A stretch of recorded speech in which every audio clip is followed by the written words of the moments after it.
Hello, BookTube.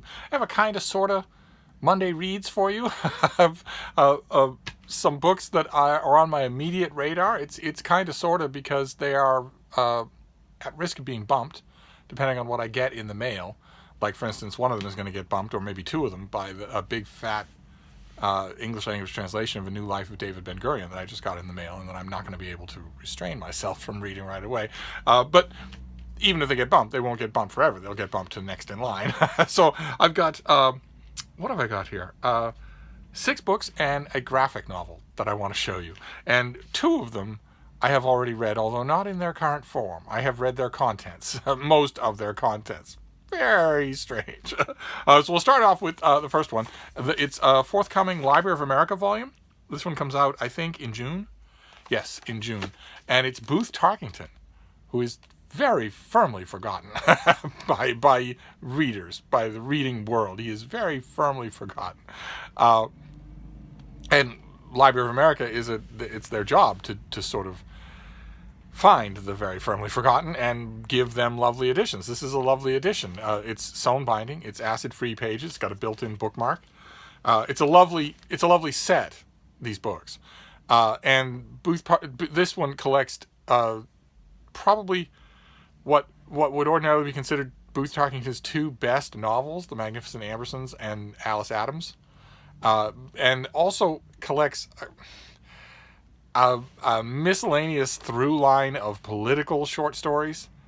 Tarkington had an active political career for part of his writing career, and I'm not 100% sure why that is the ballast that fills out this book. I'm not sure why this book doesn't have, why the 3rd slot is not another novel, like 17 or something like that. Tarkington wrote plenty of novels, and some of them deserve the light in the sun more than these short stories do. So that's a little bit of a strange choice, and I'm never really clear who makes these choices. The guest editor on this thing is Thomas Mallon, the novelist. I just recently excoriated him for a book called Landfall, about President George W. Bush. But he also wrote a long time ago a book called Book of Their Own, about keeping journals, that is wonderful. And he's written lots of other stuff too. He's written his collections of book reviews and prefaces and essays and whatnot are really good. Maybe it's his choice to put these political short stories in here. I don't know. Or maybe he was just handed that table of contents. Not sure one way or another. But I will take this. They reread The Magnificent Ambersons relatively recently. I have not read Alice Adams in quite some time, and I don't think I've ever read these political stories but once. So I will take this as an opportunity to reread those and make what I will of them. Library of America is an interesting reading experience, elegant reading experience. It's not top heavy with critical intervention. It's mainly usually a very quick preface, and then the books themselves with almost no critical apparatus. It's kind of refreshing in a way, as much as I love my critical apparatus. So this is coming out. This is one of the new upcoming Library of Americas. There are a couple of others that are coming out, and that's why I say that I have read the contents before, but not in this form. And the same thing is true with this next one, which I believe is coming out as a paperback original in late May.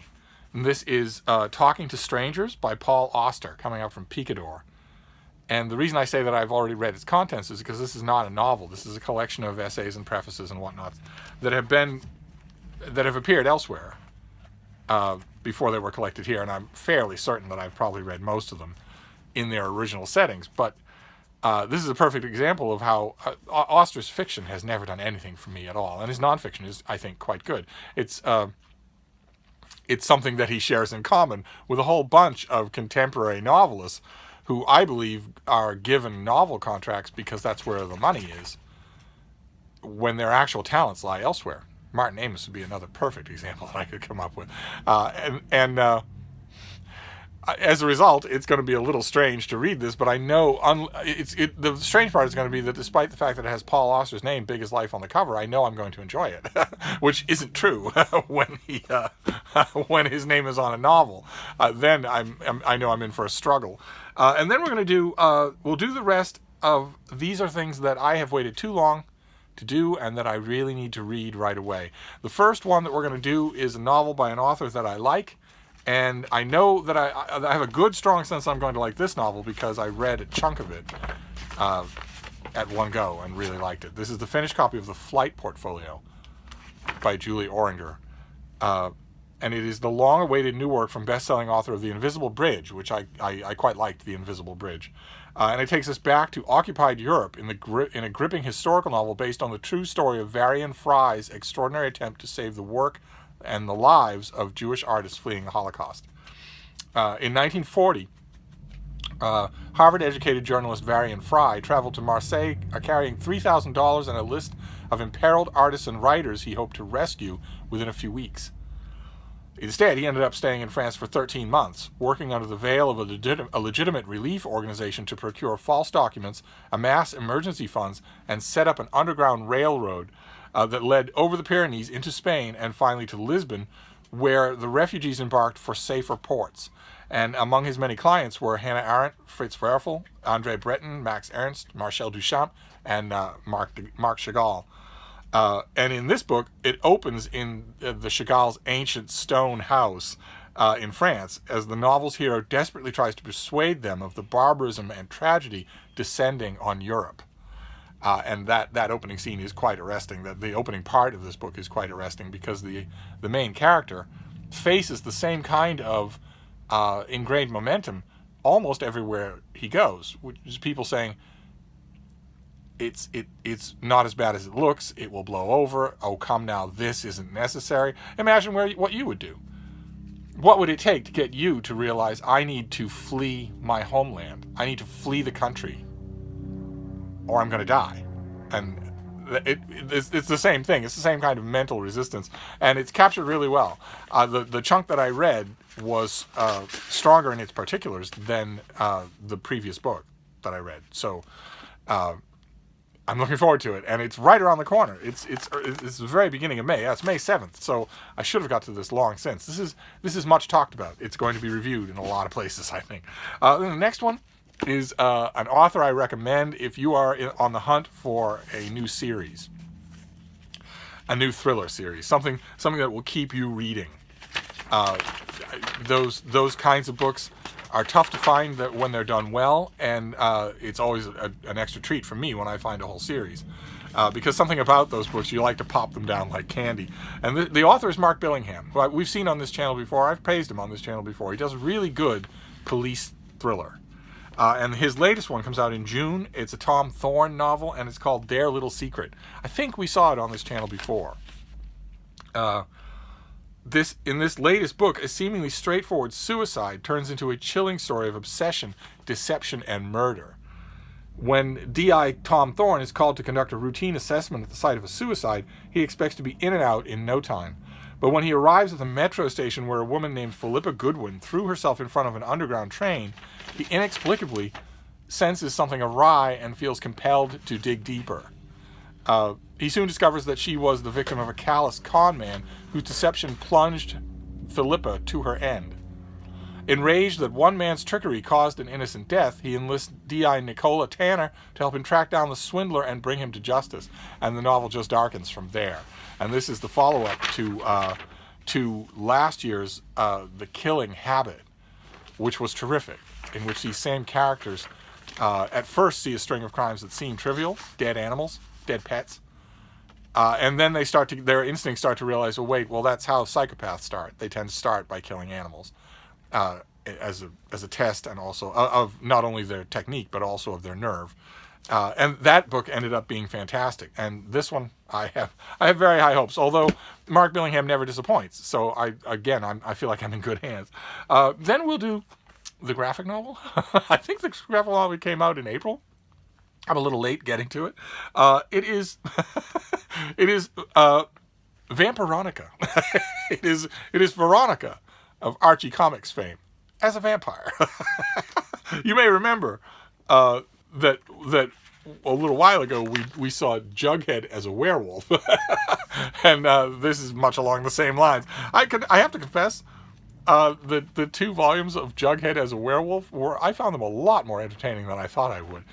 So I'm actually expecting to enjoy this, even though it's kind of silly. Oh, we've been joined. Oh, hello. Oh, hello. Hello. Do you want to see your fans? Here, look at your fans. Ooh. Sure, Gnarly doesn't join me like this. This is kind of weird. Hello, baby. Hello. Oh. Maybe she wants something. I'll wrap this up and then I'll find out what she wants. So we have two more to do. One is fiction and one is nonfiction. I'm amazed and abashed that I have not read either one of these yet. I need to get through them right away. They are on the docket unless something major dispels them. The first one we've seen already on this channel. This is, I don't know, in a normal world I would consider it a major literary event, and yet I'm not seeing a lot of people talking about it. It's Carrie Mora by Thomas Harris. This is his new novel, first one in years. And the first one since Black Sunday that does not involve Hannibal Lecter in any way. It's just fresh ground. This comes out in late May. $25 million in cartel gold lies hidden beneath the mansion on a Miami Beach waterfront. Ruthless men have tracked it for years. Leading the pack is Hans-Peter Schneider. Driven by unspeakable appetites, he makes a living fleshing out the violent fantasies of other, richer men. Carrie Mora, caretaker of the house, has escaped from the violence of her native country. She stays in Miami on a wobbly, temporarily protected status, subject to the iron whim of ICE. She works at many jobs to survive. Beautiful, marked by war, Carrie catches the eye of Hans-Peter as he closes in on his treasure. But Carrie Mora has surprising skills, and her will to survive has been tested before. And I, regardless of whether or not anybody else is talking about this book, this is one of my favorite working current authors, so I don't have a real good excuse for why I have not got to this thing yet. And I think it's a little bit bittersweet that no one seems to be talking about this book, because if this were a Hannibal Lecter book, people would be. This would be by far the biggest, most touted thing of the season if this were a Hannibal Lecter book. That makes me a little bit irritated. I feel a little bit sorry for Thomas Harris to be trapped like that in the shadow of one character. We shall see. I will very much enjoy digging into the book anyway. And then this last one is World War II history. We got the advanced copy. We saw the advanced copy. This comes out in late May, and I haven't got to it, even though it's fascinating. And even though it's a full-length book version, fleshing out a bit of World War II history that I've only read about in passing, in lines, a paragraph. And I love that. I love it when a whole book does that. This is by James Fenelon, and it is 4 Hours of Fury. And it's all about Operation Varsity. It's all about, well, let me show you here. In this book, the author chronicles Operation Varsity, World War II's most prodigious single-day airdrop, and the masterstroke that sounded the death knell of Nazi Germany. Even though Dwight Eisenhower called Varsity the most successful airborne operation we carried out during the war, the assault, which rivaled Normandy in its complexity, has been largely overlooked by war historians until now. With the gripping authenticity that only a former paratrooper and master historical research can provide, the author is a jump master. He knows what he's talking about when it comes to jumping out of airplanes. The author recounts the morning of March 24th, 1945, when more than 17,000 paratroopers rained down onto the home defenses of Nazi Germany. And by home defenses, we mean machine gun nests, anti-aircraft guns, waiting for them, seeing them coming. Imagine doing that. You're not only jumping out of a plane, which is crazy to begin with, you're jumping out of a plane into a whole landscape with guns aimed directly at you. Descending from the sky for 4 hours into a hellfire of anti-aircraft artillery and entrenched machine guns, the Allies established a massive position on the enemy side of the Rhine and began grinding forward through a series of slaughter zones. And that, I have no excuse. This is a no excuse Monday Reads. I should have gotten to all these things before. My only excuse is that I got to other things. So that is it. These are the books that I'll be doing in the most recent. This is 4 Hours of Fury, about one massive skydrop parachuting operation in World War II. We have Carrie Mora by Thomas Harris, the new novel by Thomas Harris. We have Vampironica, The Adventures of Veronica, of Betty and Veronica fame, as a vampire. We have Mark Billingham's new book, Their Little Secret. But really, a chance for me to recommend Mark Billingham just in general. If you're looking for a new series that won't let you down, where every book is good, there are a lot in his series so far, and they're all good. They're all good, solid stuff, thrilling, and well written. Then we have the Flight portfolio. by Julie Oringer, a very arresting cover, where she goes back to familiar territory for her, back to occupied Europe. We have Talking to Strangers, a collection of the essays and prefaces, the literary writings of Paul Auster. A weird feeling to know that an author that I usually don't like, this is a book that I'm certain that I will not only like the experience of rereading a lot of these things, but that the book will end up in this room. The only Paul Auster that ever could. It's kind of amazing. And lastly, the new Library of America Booth Tarkington volume, which has the one book of his that actually does lay claim to being a masterpiece. The Magnificent Ampersands really is the book that probably will be associated with his name. But Alice Adams is also effective, and then you have political short stories, which I remember not thinking much of, but the appearance of this book gives me the first opportunity to examine it again. So there you go. That's a kind of a Monday read. So I'm going to wrap this up for now, but I'll be back. Thank you, Book 2.